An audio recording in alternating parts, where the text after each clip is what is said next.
កិច្ចព្រមព្រៀងគេមិនប្រគល់ខ្លួនទេអាឡប់អាមិនយល់អីទេបកកែខាងលៀបពណ៌មករដ្ឋាភិបាលនោះបកកែប្រទេសទាំងពីរហ្នឹងគេយកលក្ខខណ្ឌមួយចំនួនឲ្យមកខាងទេទទួលស្គាល់ហើយនៅក្នុងកិច្ចព្រមព្រៀងគេមិនគិតដល់រឿងចំណេញទេបើគិតតែខ្លួនឯងត្រូវតែឈ្នះក្នុងការចរចាអញ្ចឹងគេមិនឲ្យកិច្ចព្រមព្រៀងប៉ុន្តែគេអាចនិយាយបានថាជាការផ្ទេរទៅផ្ទេរមកសម្រួលគ្នាគេសម្រួលកន្លែងណាដែលសម្រួលបានទេគេទៅបធូបថយដែលកន្លែងណាដែលវាមិនចាំបាច់តើនេះកិច្ចព្រមព្រៀងមួយគឺគេទៅសម្រួលគ្នាកន្លែងណាដែលអាចបធូមកខ្លះដែលអាចបន្ថយបានខ្លះដែលវាមិនចាំបាច់សោះអានោះបានគេហៅកិច្ចព្រមព្រៀងវាមិនមែនយើងទៅឲ្យគេយើងហៅថាព្រមព្រៀងទេបើឯងចេះតែយល់ថាកិច្ចព្រមព្រៀងខ្មែរទៅឲ្យគេមលោបឯងមិនគិតថាថៃមកឲ្យខ្មែរមលោបផងទៅ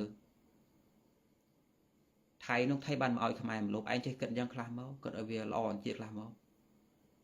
គិតឡើងគិតតែរឿងឯងអាក្រក់រហូតចឹងបើយើងគ្មានយុត្តិធម៌ក្នុងការកាត់ក្តីយ៉ាងផងនេះហើយចេះតែចង់ទាយុត្តិធម៌ពីរដ្ឋកុំថាដល់យុត្តិធម៌ណាត្រឹមតែយុត្តិធម៌ក្នុងការកាត់សេចក្តីហ្នឹងយើងមិនចេះផងយើងមិនដែលមានផងហើយទៅចង់បានយុត្តិធម៌ក្រៅកាយក្រៅចិត្តឯណាទៀតដូច្នេះយើងវិនិច្ឆ័យយុត្តិធម៌ផង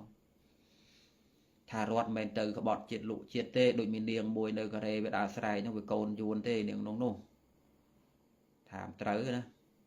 មកជាលបគិតចឹងពូមិនមែនបំរើខ្មែរទេគ្រាន់តែស្រែកបកករឿងទេវាចោតទុកមុនថារដ្ឋាភិបាលលក់ដីលក់អីហ្នឹងគ្រាន់តែហៅថាលេងប្រមូលលុយបាតកម្មអីចឹងវាធ្វើយ៉ាងតាមបានអាយ៉ូមកសាច់ឈាមវាសល់តាំងពីជំនាន់អ៊ីស្រាអែលអីមក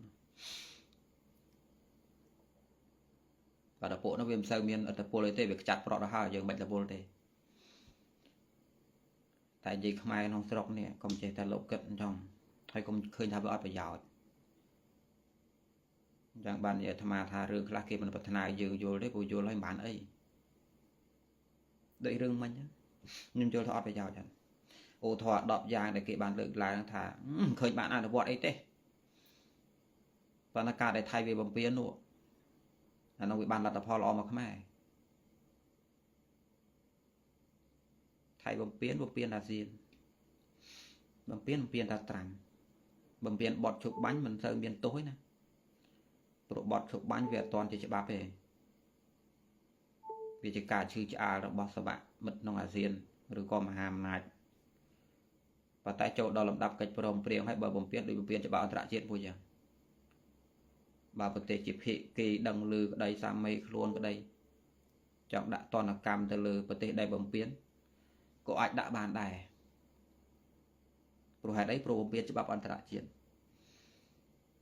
ហើយអាត្មាចេះលុបគិតលេងចេះលុបគិតលេងថាបើថៃវាជន់យើងមិនឈឺឲ្យវាជន់តែត្រាំទៅ